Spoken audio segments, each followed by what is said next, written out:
It's about life. It's about love. It's about us.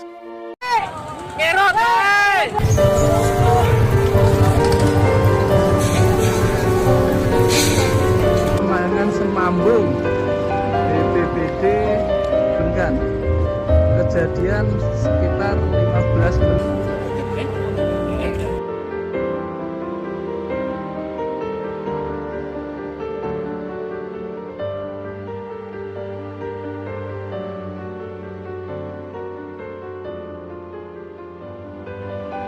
Halo kawan belajar, kali ini kita memulai video ini dengan turut berduka cita terhadap kejadian yang baru saja terjadi di Kabupaten Bojonegoro, yaitu kecelakaan di air yang melibatkan perahu tambangan di daerah Kanor dengan korban mencapai 25 orang.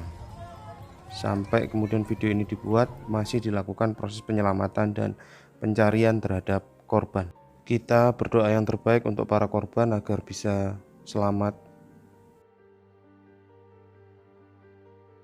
Teman-teman, kita akan belajar lebih lanjut tentang apa itu transportasi air dan bagaimana transportasi air itu diatur Indonesia. Sementara kemudian juga bagaimana kalau ada kejadian-kejadian seperti ini, apa yang bisa didapat oleh korban dan siapa yang seharusnya bertanggung jawab.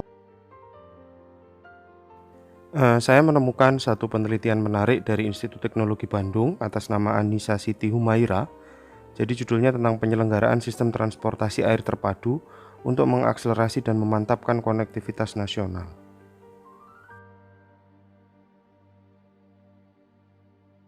Jadi dalam penelitian itu disebut bahwa sungai merupakan prasarana transportasi yang sudah sangat tua umurnya di Indonesia, sehingga seringkali disebut sebagai transportasi tradisional.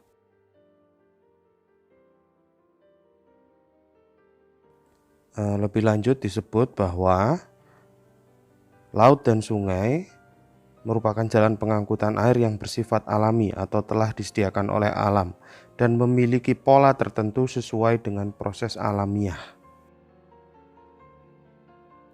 Karakter jalur alami adalah pada umumnya tidak ada biaya pemeliharaan dan tidak dibutuhkan investasi bagi keperluan pembangunan jalur karena cenderung bersifat pemberian alam. Namun di lain sisi kelemahannya ada disebut sebagai seasonal character of the service. Transportasi air ini tidak bisa digunakan pada sewaktu-waktu tertentu, misalnya pada saat musim dingin, kemarau, atau pada saat banjir.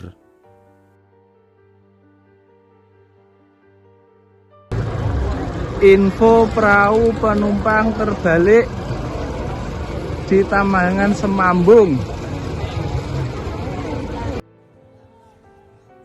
Dari video yang banyak tersebar di sosial media, beberapa teman-teman saya yang hidupnya di pinggir sungai mengatakan bahwa kondisi pada saat itu dari video yang terlihat arusnya termasuk kencang.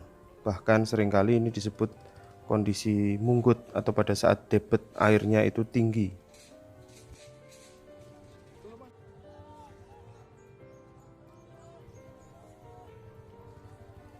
Kondisi ini yang dimaksud dalam penelitian itu sebagai interruption of service due to drought of floods, atau kemudian ada gangguan pada musim-musim tertentu, misalnya banjir begitu. Harus dipertimbangkan pada waktu-waktu seperti ini untuk tambangan, perahu tambangan itu yang menyeberangkan orang dari satu titik ke titik yang lain menyeberangi sungai, itu untuk bisa beroperasi pada musim-musim seperti ini.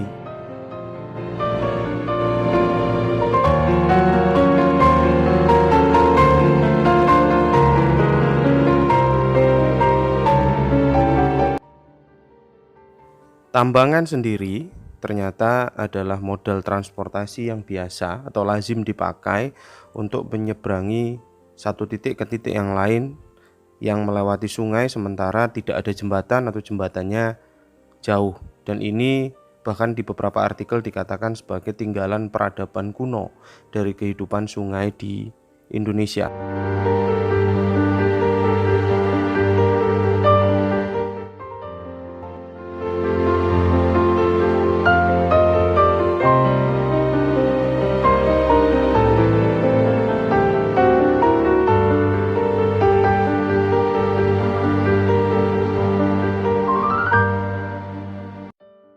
Kalau kita perhatikan di lokasi kejadian, memang wajar kalau tambangan itu menjadi moda transportasi yang sering dipakai oleh masyarakat. Karena kalau dilihat dari Google Earth, di sini minim sekali fasilitas jembatan untuk menyeberangi Bengawan Solo. Saya belum pernah ke sana, tapi nampaknya kondisi ini menyebabkan masyarakat tidak punya pilihan lain untuk menggunakan tambangan untuk mendukung aktivitas mereka menyeberangi Bengawan Solo. Artinya, hal pertama yang terjadi di sini adalah ketiadaan infrastruktur. Yang kedua yang perlu kita cermati di sini adalah sebenarnya tambangan ini menjadi tanggung jawab siapa? Dia legal atau tidak? Kenapa hal ini penting? Karena kita bicara tentang yang pertama adalah tentang safety factor atau faktor keselamatan, daya tampung, keberadaan pelampung atau skema-skema penyelamatan ketika terjadi kejadian seperti ini, bahkan bicara tentang kelayakan tambangan sebagai sebuah kendaraan angkut itu sendiri.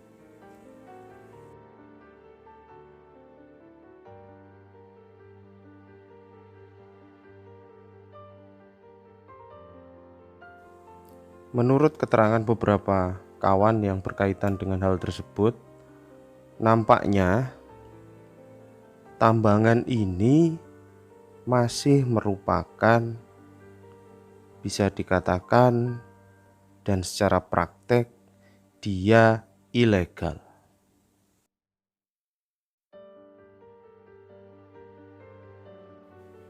Secara normatif atau secara hukum, ilegal itu karena tidak ada studi kelayakan tentang perahu tambangan itu sendiri. Studi kelayakan itu setidaknya nanti akan memuat tentang load factor atau daya tampung, kemudian faktor keselamatannya, kemudian tentang struktur, misalnya struktur perahu itu sendiri, apakah layak atau tidak. Sehingga nantinya kalau dia legal, pada tataran operasional akan ada penyelenggara yang kemudian memberikan warning, termasuk memastikan bahwa sungai yang menjadi jalur dari tambangan itu aman atau tidak untuk ditempuh karena faktor-faktor alam, mirip seperti di penerbangan, apakah pada saat itu cuacanya sedang baik atau tidak, pesawat layak terbang atau tidak, dan sebagainya.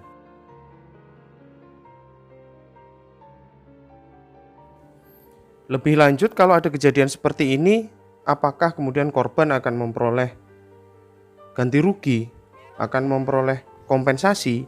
Siapa yang kemudian akan bertanggung jawab? Apakah seperti kecelakaan di jalan, kemudian ada Jasara Harja yang mengcover itu semua? Nah, untuk itu kita perlu lihat undang-undang yang kemudian melahirkan Jasara Harja dan covernya atau preminya. Kita bisa lihat di Undang-Undang Nomor 33 dan 34 tahun 64 bahwa setiap kendaraan kita yang kita pakai di jalan itu tiap tahun kan bayar pajak tahunan. Di dalam komponen itu ada SWD KLLJ atau sumbangan wajib dana kecelakaan lalu lintas jalan. Tugasnya adalah dana itu akan dikeluarkan untuk menjamin pihak ketiga yang nantinya menjadi korban ketika terjadi tabrakan. Sementara di Undang-Undang Nomor 33 tahun 64 itu mengatur tentang kendaraan umum seperti pesawat, kereta api, bis, kapal laut, perahu, dan sebagainya. Premi Jasara Harja atau asuransi itu akan keluar otomatis. Kenapa? Karena ada penumpang yang sah.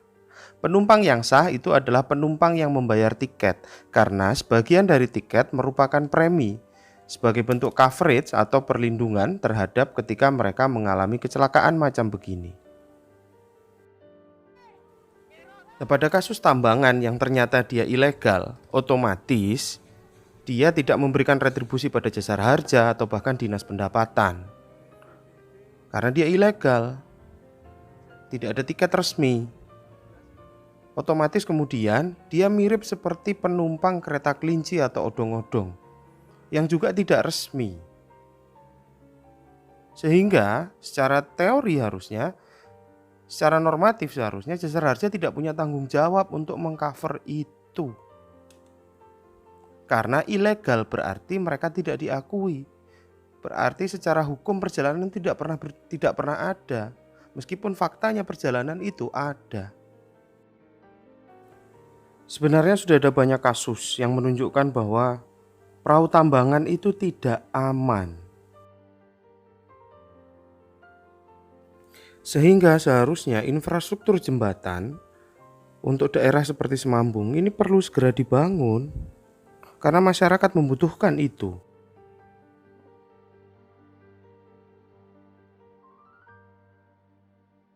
Bahkan jika dilihat dari kacamata transportasi publik, pemerintah adalah satu-satunya institusi yang bertanggung jawab terhadap penyediaan transportasi publik yang layak.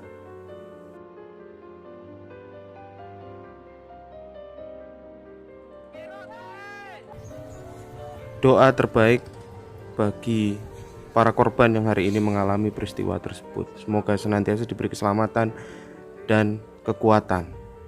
Kemudian terima kasih juga kepada pemerintah yang telah bergerak cepat mengatasi kejadian ini. Bahkan dalam salah satu video dalam waktu 15 menit, Basarnas, kemudian BPBD telah datang dengan cepat. Tapi di lain sisi, kita perlu mengevaluasi ulang tentang penyediaan infrastruktur dan transportasi publik yang layak bagi masyarakat. Yang mana kecelakaan-kecelakaan itu tidak hanya lahir dari transportasi publik seperti pesawat, bis dan lain yang legal, tapi juga lahir dari transportasi yang seperti ini, yang lahir pada ruang kosong yang tidak mampu disediakan atau belum mampu disediakan oleh pemerintah, sementara masyarakat sangat membutuhkan itu.